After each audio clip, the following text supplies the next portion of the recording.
And then a couple things for style. So certainly strong hook, but not like a non sequitur or some kind of novelty.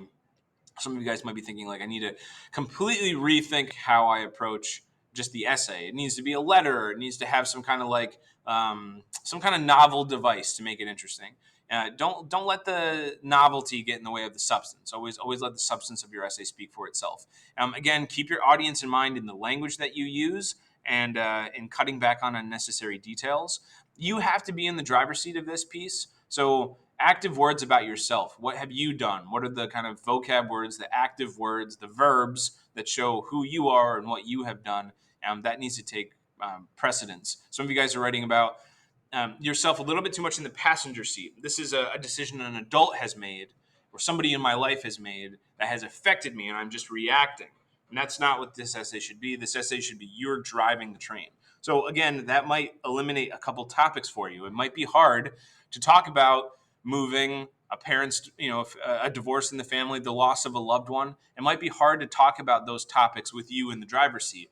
Some of you guys are talking about personal issues that are very challenging. You might be too close to that still to kind of be able to prove that you have your hand on the wheel there, so to speak. So pick a topic that lets us see you actively driving. Some of the videos I sent you from admissions officers. They talk about people writing great essays about working at McDonald's, about walking their dog, about spending an afternoon with their grandma.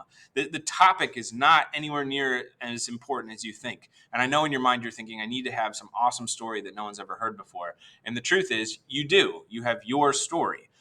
You guys have been in the presence of people who feel like they're putting something on. They're trying to make you feel something about them that's not who they really are, and the way they talk, it can be kind of like it can kind of be grating to be around somebody like that.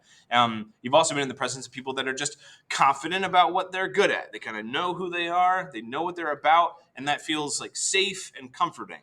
And that's what this essay should be. This essay should feel like I know who I am. I know what I'm confident about in my character. I've chosen to write something that just shows me who I am, and my story matters, and I can find the way to tell my story. That's what this essay is, just finding the way to tell your story.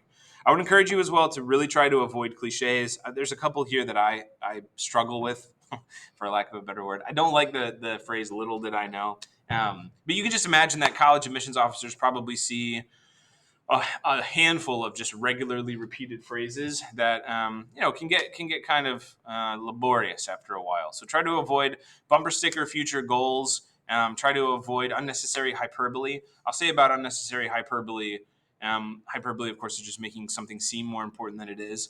That comes across very clearly in an essay like this. If we don't think our topic matters really, but we feel like we really have to prove that it does, then it just feels fake and it feels disingenuous. So I would encourage you to try to like cut out the places in your essay where you have unnecessary intensifiers, where you say not just like this mattered to me, but like I could never explain how much this mattered to me. Like those kinds of things that just kind of set the bar so high, while the topic might be beneath that bar.